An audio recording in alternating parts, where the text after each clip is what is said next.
into space, go exo-atmospheric as they call it, and loiter for extremely long periods of time. That's one of the reasons why you would want the vehicle to be a remotely operated or an unmanned aerial vehicle, because that way you literally have indefinite, unlimited loiter time, which means you don't have to worry about pilots that have to go to the bathroom or need to eat and sleep. You can just have somebody in basically a cockpit suite at a base like Indian Springs in Nevada that's uplinked through satellites and can operate completely from the ground and perform all of the parameters of the aircraft's mission. So fascinating. You know, on this show we talk about government conspiracies and cover-ups and reverse engineering.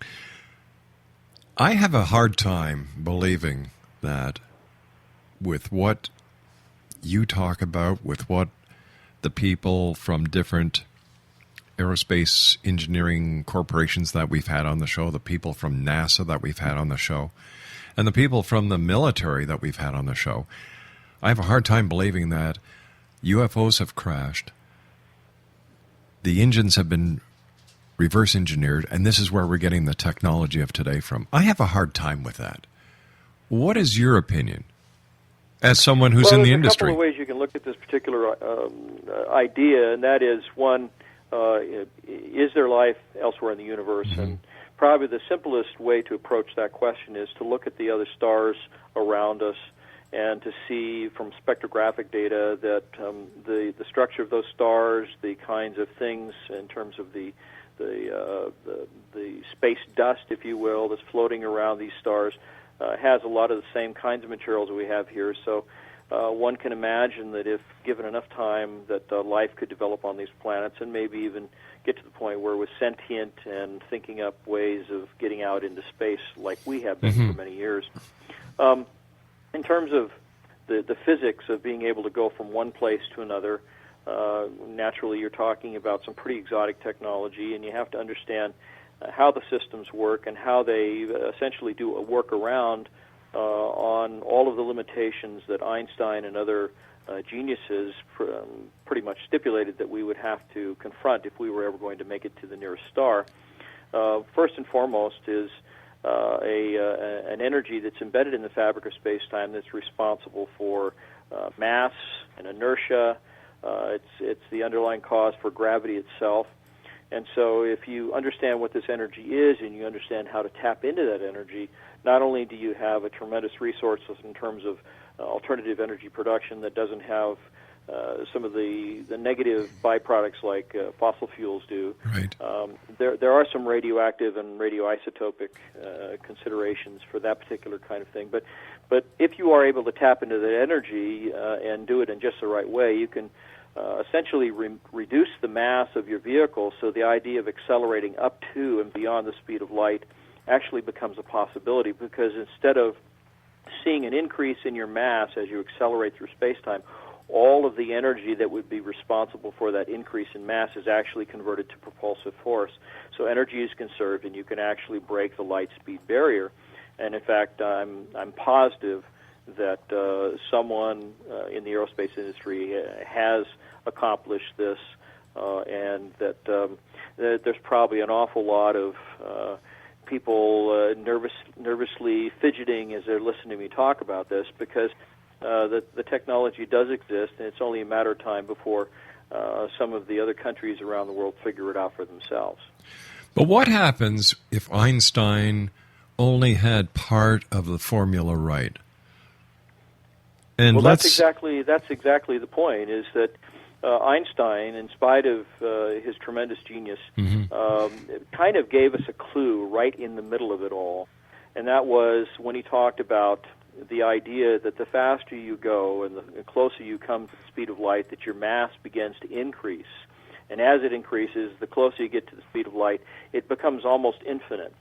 And this is because the energy that's embedded in space-time, the so-called quantum zero-point fluctuations of the vacuum, or zero-point energy as it's sometimes called, this energy is the very energy that these kinds of propulsion systems tap into. So the faster you go, you literally find that there is more energy available to you as you go faster. So, and at the same time, the very thing that you would ordinarily expect to increase the mass of your vehicle is being used up so quickly that it can't contribute to the increase in mass. So your vehicle actually becomes relatively lighter, so to speak. The mass is reduced. You've heard people talking about inertial dampening, and yes. that is the same kind of principle. I mean, it sounds like something you'd hear on Stargate SG-1 or some science fiction TV show, but these are real principles that are being talked about, things that have actually been considered. Robert L. Forward is a well-known scientist who passed away a number of years ago, was actually preparing and performed a number of experiments having to do with what is called mass modification. So anytime something accelerates through space-time, its interaction with this energy in space-time increases, and that's what actually causes the effect of mass to become greater. But when something slows down and returns back to its state of rest, so to speak, all that energy is dissipated back into the environment. So the trick is to use the energy that's there, that's causing this phenomenon, for something other than increasing your mass. You use it to do just the opposite. You use it to propel you at faster and faster speeds, while at the same time causing your mass to become less. And this is how you break the light barrier. This is how interstellar travel is possible. And in fact, NASA has recently unveiled some artwork on a new spaceship that's probably going to be employing this very kind of technology. It looks like sort of a stereotypical spaceship in the middle with big rings around it, and those rings are actually part of the mechanism that makes this possible. Mark, stand by. You and I have to take our news break at the bottom of the hour. Exonation, Mark McCandlish is our very special guest this hour, www.markmccandlish.com. My name is Rob McConnell. This is the X Zone. And to all our Scottish listeners tonight, it's nice to see that everyone stayed with the United Kingdom. It had me a little worried there. Now, what would happen to the Scotch? That was my question. We'd have to depend on the aliens, I guess. No, not the ones from Mars, the ones from Mexico. We'll be back. Don't go away.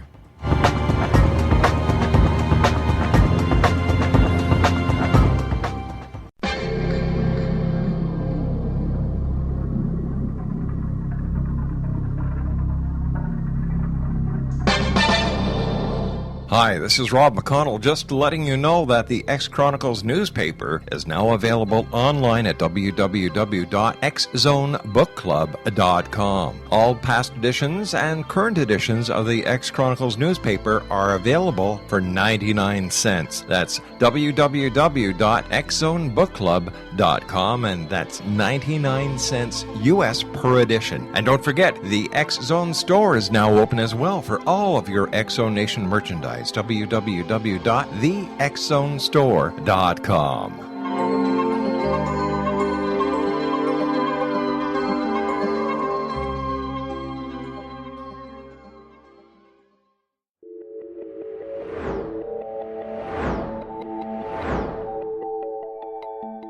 Do you have a dis-ease that you would like to alleviate through a natural means? Have you been contacted by angels, ghosts, or even extraterrestrials and want to validate these experiences? Or would you simply like to speak with someone who can help you find your life's purpose? I'm Dr. Joseph Mara, and I'm offering my services free of charge for first-time clients contacting me during the month of April. These free consultations include angel card readings, guided meditations, life coaching, and energy healing. If you have always wanted to explore these types of experiences but were skeptical or simply could not afford them, then take advantage of this free special offer. Contact me through my website, aguidinglight, spelled lite.com, to schedule your consultation today. Until then, I offer you love, light, and laughter.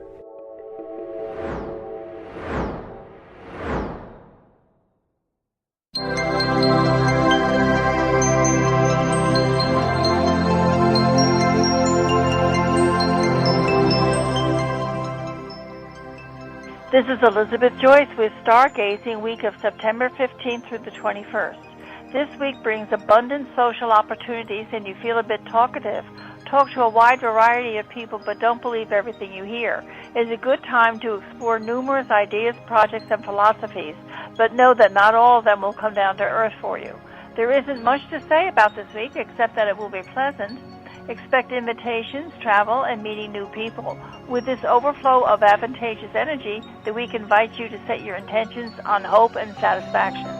Everyday energy has been low recently, and you're feeling that it's been hard to know how to focus where your attention should be. With Mars entering Sagittarius, clarity comes. You are in a take-charge mode, ready to take on a challenge, and willing to put yourself out in order to get what you want. This is a powerful time for attracting romance and creative attention. There may be some competitive feelings between you and a significant other now. Focus on reconciliation, forming or cementing bonds, diplomacy, consultation, one-on-one interactions, and negotiations. You may feel a little drained physically temporarily. Belief that you have been uncertain about suddenly become clear at the end of the week. Friendships may be intense, but instead of brooding over problems, you're motivated to make important changes that bring you closer to resolution on long-standing problems. Remember, conflicts are not set in stone, and most easily can be resolved with just a change of attitude. When it comes to income, you're challenged to think outside the box in order to come up with viable plans to improve your finances, and this theme will be with you through the end of the year. Don't limit yourself when it comes to thinking up novel and unique ideas. New technology or methods can really improve your daily life. There may be sudden discoveries or epiphanies that can help you improve your lifestyle, particularly with health and wellness. You may feel a challenge with authority or a desire to break out of financial restrictions this week. Be sure to apply a large dose of common sense to any dreams or schemes, and you could be in for a wild ride and a memorable adventure. If you don't, you're going to be kicking yourself all the way through October. A Leo moon on the weekend has you wanting to spend time in social situations where you can open your heart without concern. It's a warm and generous time. Sunday night, the night before the fall equinox, is a kind of an odd time. The moon moves into Virgo late in the evening, which supports service, simplicity, and accomplishing your list of tasks. At the same time, Neptune is busy, especially in the evening, and that is a space-out and daydream kind of energy. So part of you wants to work and part of you can't get it together.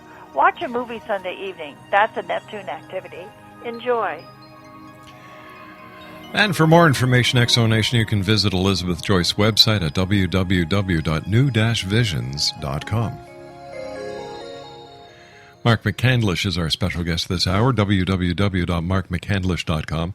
And Mark, during the commercial break with the news, we were talking about chemtrails. And I was wondering if I could get your take on chemtrails. Are they chemical trails or are they vapor trails? Well, you have both kinds. You have the typical contrails that usually dissipate within 30 seconds to a minute, but there are other items that are being added into the fuel. Now, NASA has a number of scientific papers you can actually find up on the web that describe what they call metallized fuels or gelated and metallized fuels. And now it includes things like Jet A and JP7 or JP8, I believe it may be. The idea behind these things is you have to understand some of what goes on during the combustion process in a turbojet engine. One, of course, is that you spray fuel into an airstream that's being compressed by the turbine blades, and once it gets to a sort of a critical point where it necks down to a point of high compression and high speed, there is an ignition that occurs, and the explosion or the combustion process tends to expand outward out the exhaust, driving another set of turbine blades that are, of course, connected through a common propeller shaft between the two sets. In order to enhance the efficiency of that process, if you can introduce more oxygen into the combustion, then you can make it burn at higher temperatures. You can make it burn more efficiently using less fuel. And one of the ways to do that is to introduce metal oxides into the fuel. Aluminum oxide is the metal of choice because it consists of 2 atoms of aluminum and 3 atoms of oxygen. It's totally inert while it's in the fuel.